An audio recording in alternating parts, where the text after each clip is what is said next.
May the words that fall from my lips open us to wisdom we can hear. Amen.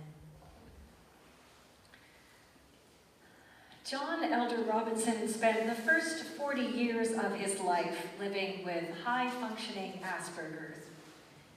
He married and had one child, Cubby, and he worked in many fields and fascinating jobs in the fields of electronics, engineering, and to all accounts, he was extremely successful at whatever he turned his hand to. Genius, even. However, there was one thing that he couldn't do. He couldn't read emotions in others, and he couldn't quite feel a full range of emotion in his own body. For example, he noticed that when his friends listened to music, they were often gripped by a lot of sensations. And for him, he was hearing the beat and thinking about the patterns that he could hear. He remained unaffected by it.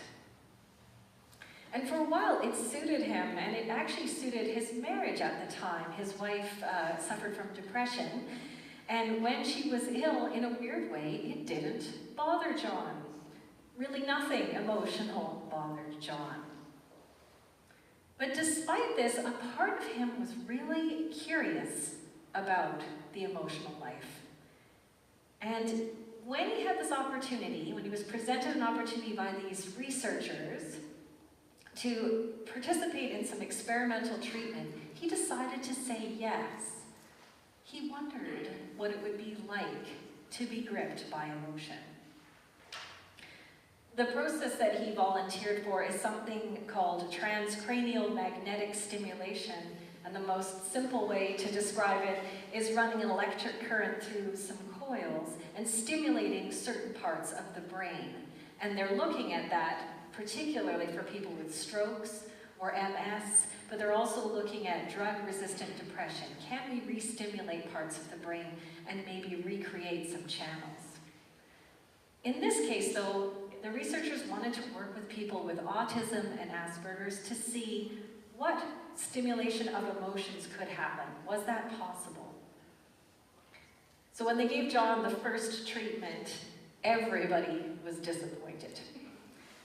Instead of 5 minutes of being able to sense emotions, John felt nothing at all. So he got back in his car, turned on the radio like he always did, and started to drive home. But partway through the drive, his heart started to race, and he just felt this flood of sensations. He was listening to quite a cheesy breakup song on the radio, a nice classic rock piece, and all of a sudden he could feel it. He understood the truth of that heartbreak, the pain of it, and he found himself crying as he drove. It didn't last 5 minutes. For John, it lasted about 12 hours, this ability to all of a sudden feel emotions. And he was obviously a little bit excited when he got home, and he couldn't wait to tell his wife. But she said something very interesting to him. She actually started to look worried. She asked him, well, what if this changes you? And he was quite taken aback. He couldn't see the connection between this temporary experience he was having right now and being changed. But it turns out she was right. And the more experience he had with this therapy, the more he did change. The more things didn't stay the same. The more a new life, in fact, had begun. When Mary and Joseph take Jesus to the temple to offer a sacrifice in honor of his birth, they're engaging in that role that some of you have of being faithful parents. And I can just imagine the baby's probably about 4 to 6 weeks old at this point. I can imagine what Mary's body feels like. I can imagine how little sleep they've had. But they've still taken the time to do this ritual.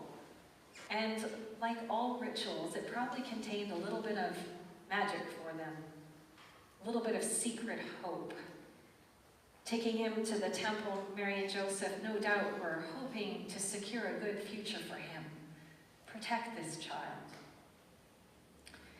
And they were probably imagining a good life that looked a little bit like theirs, right? What do we wish for our kids? We want them to have a good job, we want them to have people who love them and care for them, right? We want them to be safe.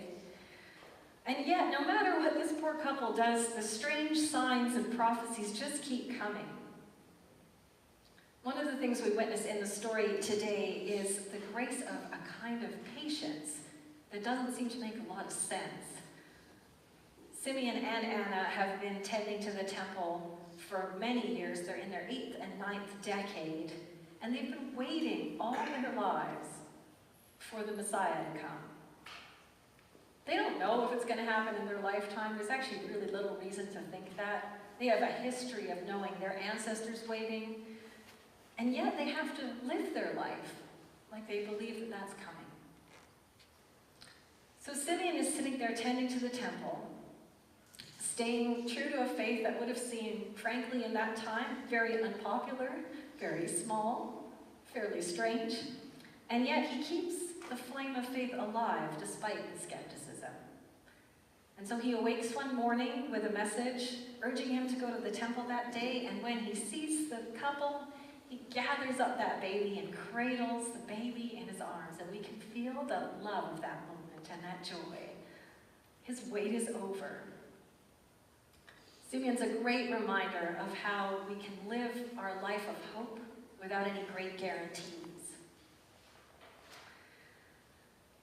So while he does this, he holds the baby in his arms, and then he tells the couple this: "This child is destined for the falling and the rising of many in Israel, and to be a sign that will be opposed, so that the inner thoughts of many will be revealed, and a sword will pierce your own soul too." What parent wants to hear that? Right? I know Mary's already had a conversation with the angel Gabriel, and the birth was not exactly your typical birth story, but I just can't help think they're expecting good things for Jesus. You're bearing the Son of God. Surely that's a good thing. And so I imagine they're imagining that life, that good life for Jesus, and it's either going to look similar to what they have, or maybe he's a well-regarded teacher, maybe with a nice pension, right? And instead they get this. What they get is the message is, no, your child is going to change the very understanding of how we see the world and how we see each other. Your child is actually going to be a trigger of a kind. It's going to make people look at themselves deeply, and they might not like what they see. They might have to change. He is, by his very presence, no matter what he says, no matter how silent he stays, and we see this all through the Gospels, he's going to make people uncomfortable. He's going to make it impossible for you to continue on the same way as you did before. And we know that to be true, not just in the Gospel, but even now. There's something when you have to engage in these stories about Jesus that kind of gets under your skin. Even if we don't take it with us, it still changes us a little bit. It still rubs us a certain way. And this is the message that his parents get. They get a message of change, of uncomfortable change. And that's why I think of John Elder Robinson's story. Because with his Asperger's, he was very, very successful. He's written 3 books. You can certainly check them out. They're all quite fascinating. And yet, despite that, a life that was functioning extremely well, he longed for something else, some other experience that he knew he wasn't having. And when he got it, it upended his world. In his case, it sent him on courses that he could not have imagined. It sent him on journeys of great joy, but also of great pain. So was this a good decision? Was it a mistake? Was it both? Or was it that John needed to change? He needed to grow. He longed to be transformed. And maybe that's what we all long for. Simeon's prophecy reminds us that God doesn't give us many simple answers.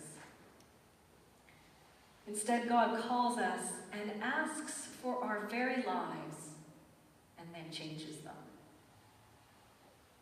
And in what way, most of the time, we don't know. But with this change can come great joy. The strange kind of joy that Simeon gets when he realizes that his belief, his 80 years of practice, have not been in vain. His belief that there's something bigger than his own story.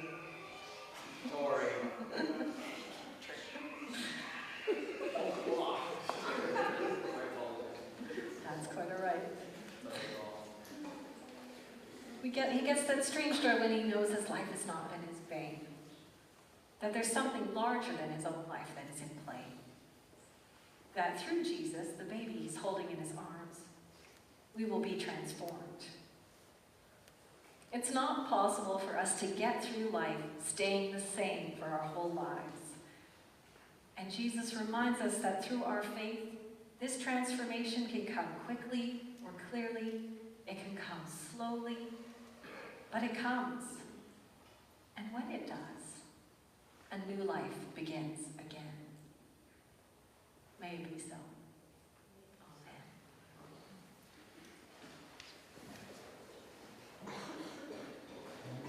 We're going to do a shorter prayer of thanksgiving. So if you might allow yourself to relax, there's been so much in this service. And for a moment, just in your own heart, take a moment to give thanks for the blessings that are in your life, for the wisdom and the teachings that you've experienced in your life.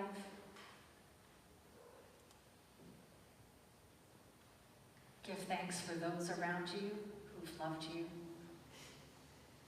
who've held you when you're suffering or sad.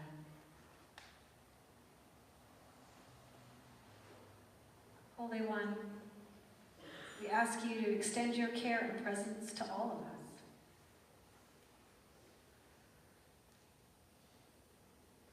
We ask you to make us beacons of love for those around us.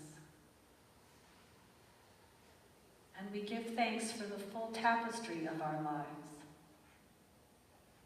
The parts that are woven with joy, the parts that are woven with pain, the parts that are woven with doubt, curiosity, or longing. And know that we are forever students of this great mystery.